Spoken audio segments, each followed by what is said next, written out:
Assalamualaikum warahmatullahi wabarakatuh. Alhamdulillah, assalatu wassalamu ala rasulillah wa ala alihi wa ashabihi wa mawalah, amma ba'da.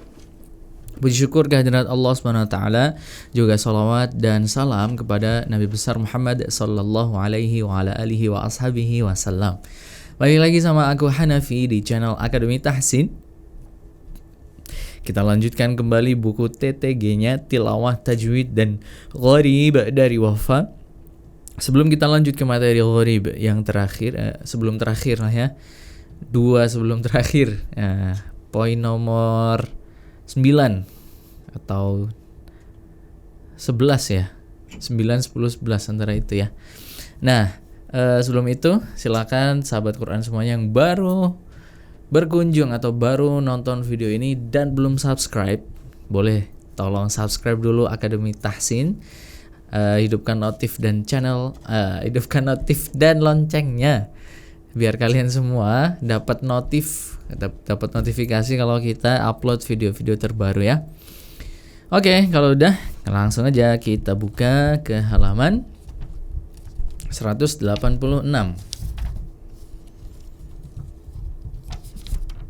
Nah, poin nomor 9 ternyata ya, tentang badalun atau ibdalun, badal atau ibdal. Nah, jadi di sini badal atau ibdal itu tandanya ada huruf sin kecil di atas huruf shad ya. Nah, seperti apa cara bacanya? Apakah huruf shadnya harus diganti diganti bunyinya ke huruf sin atau tetap shad? Nah, itu. Kemudian yang kedua, badal atau ibdal itu juga termasuk huruf, cara membaca huruf huruf dha ya, yang berharokat. Nah, dalam kasus ini ada satu saja di surah Ar-Rum ayat 54 tuh. Nah, nanti kita bahas seperti apa. Dan yang terakhir, badal atau ibdal juga adalah membaca wasal kemudian waqaf juga. Jadi huruf hamzah ya, huruf hamzah dan juga huruf alif gitu. Jadi kalau waqaf dibaca seperti apa, kalau wasal atau sambung dibaca seperti apa, itu nikah atau itu nikah dan seterusnya gitu ya. Nah, itu yang bakal kita bahas mengenai badal atau ibdal. Baik, sekarang kita bahas dulu badal atau ibdal yang pertama, yaitu huruf sin kecil yang berada di atas huruf shad ya. Yang pertama, di lafaz al-musaytirun ya. Nah, ini ada dua cara membaca ya. Jadi dibolehkan al-musaytirun ya, seperti kita bisa lihat di halaman 186 ini. Al-musaytirun, shadnya bisa dibaca shad atau diganti sin ya. Jadi pengaruh dari tanda atau huruf sin kecil di atas shad itu yang membuat dia boleh dibaca shad atau sin. Ini yang pertama. Jadi tanda sin kecilnya menyebabkan bolehnya dua cara baca, boleh dibaca shad atau sin. Jadi kalau dibaca shad seperti biasa, al-musaytirun ya. Kalau dibaca sin, al-musaytirun, seperti itu. Contohnya di surah At-Tur ayat 37, am indahum khazainu rabbika am humul musaytirun. Itu kalau kita baca dengan shad. Begitu juga boleh dibaca dengan sin, am humul musaytirun. Nah, seperti itu. Itu yang pertama, lafaz al-musaytirun. Jadi diingat ya. Yang pertama, lafaz al-musaytirun boleh dibaca shad atau sin ya, huruf shadnya. Kemudian berikutnya di lafaz yabsutu ya, yabsutu, dan juga di lafaz bastah, bastotan gitu ya. Maka di sini dituliskan yabsutu dan bastah, shadnya dibaca sin.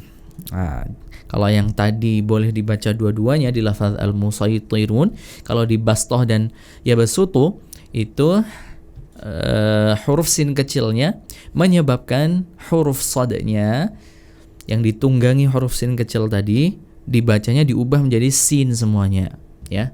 Yang tadinya yabasutu kan sulit tuh ya, yabasutu. Nah, makanya dimudahkan dengan diganti sin, yabasutu. Kemudian bastoh juga sama, yang tadinya toh itu kan belibet ya, sulit, berat ya mulut kita untuk melafalkannya karena soda berat, ketemu setelahnya huruf to juga yang berat juga, makanya dimudahkan dengan diganti menjadi sin ya, jadinya yabasutu dan bastoh ya. Di surah Al-Baqarah untuk yang yabasutu ayat 245, wallahu yaqbidu wa yabsutu wa ilaihi turja'un.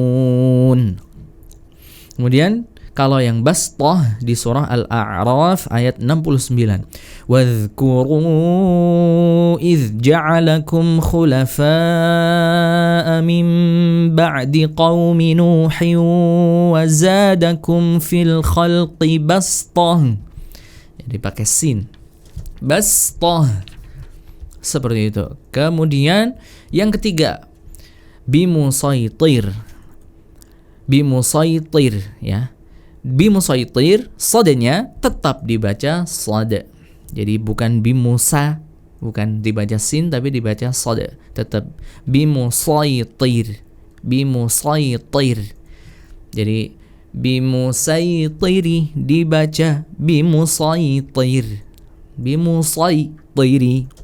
Kebetulan lafaz bimusaytir ini di akhir atau ujung ayat Al-Ghasyiyah, surah Al-Ghasyiyah ayat 22, ya berarti diwaqafkan ro-nya kan gitu ya.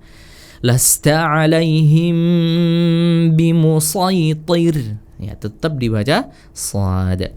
Nah, itu tadi rangkaian pola-pola yang harus dibaca tentang badal atau ibdal di lafaz atau tanda sin kecil di atas sad ya. Ada yang boleh dibaca dua-duanya, sad atau sin, ada yang harus dibaca sad, ada yang harus dibaca sin, dan seterusnya ya. Sekarang pola berikutnya di badal atau ibdal yang kedua setelah sin kecil adalah harakat fathah pada huruf dad ya, pada huruf dha, maksudnya di lafaz dha, dha'fin dan dha'fa. Ini dha-nya, dha yang berharakat fathah gitu maksudnya. Pada huruf atau lafaz dha boleh dibaca dhammah ya. Jadi lafaz dha'fin itu boleh jadi dhu'fin. Kemudian sama juga dha'fan boleh dibaca dhu'fan. Kayak gitu. Contohnya di surah Ar-Rum ayat 54. Coba dha-nya kita ganti dhu semua ya.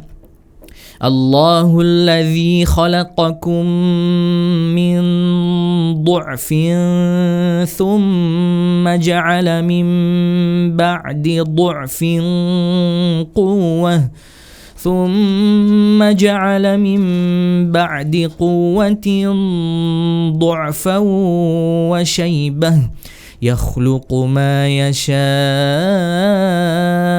wa huwal alimul qadir. Surah Ar-Rum ayat 54 tadi udah kita sebutkan ya. Kayak gitu. Untuk lafaz dha boleh diganti dhu.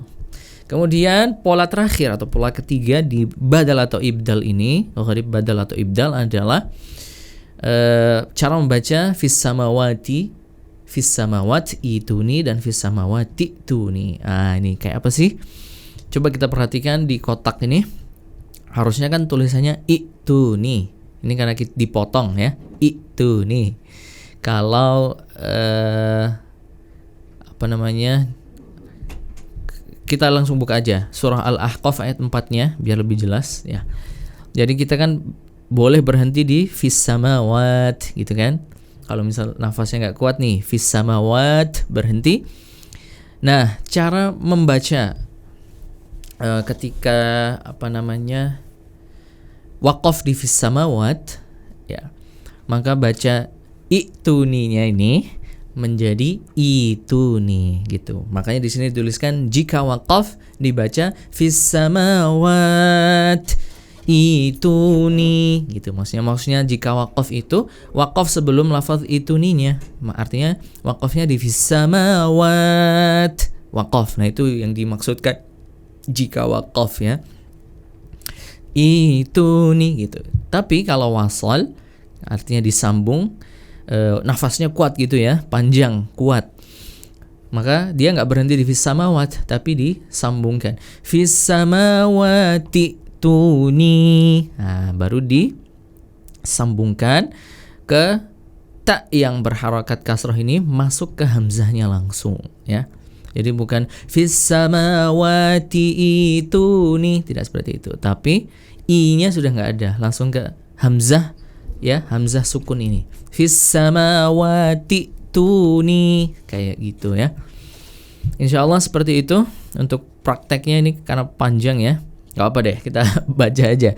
Qul ara'aytum ma tad'una min dunillahi aruni madza khalaqu أروني ماذا خلقوا من الأرض أم لهم شرك في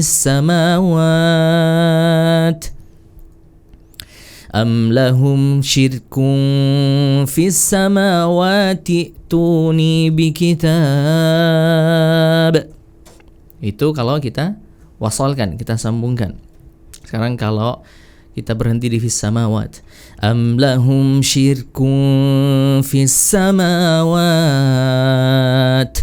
ituni bi kitabim min qabli hadza aw atharatin min ilmin in kuntum shadiqin.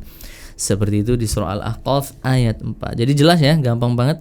Pokoknya kalau waqaf sebelum itu nih berarti fis samawat waqaf ituni. Kalau wasal fis samawati tuni. Seperti itu badal atau ibdal yang ada berapa pola tadi? 3 pola. Sin kecil, kemudian dha dibaca du, dan fis samawati tuni dan fis samawat ituni. Seperti itu ya. Baiklah, insyaallah cukup untuk materi kita di gharib badal atau ibdal ini. Semoga bisa difahamin dan bisa dipraktekkan dengan mudah sama sahabat Quran semuanya. Barakallahu fikum. Jangan lupa untuk kasih like, kemudian share ke teman-teman kalian, kerabat, keluarga, siapapun semuanya, biar semuanya bisa merasakan dan mendapatkan manfaat dari ilmu yang kalian share ini. Dan juga ramaikan kolom komentarnya biar kita bisa bantu respon atau kasih solusi. Misalkan teman-teman semua ada kendala atau ada kurang jelas di materi kita tentang badal atau ibdal. Barakallahu fikum. Wassalamualaikum warahmatullahi wabarakatuh.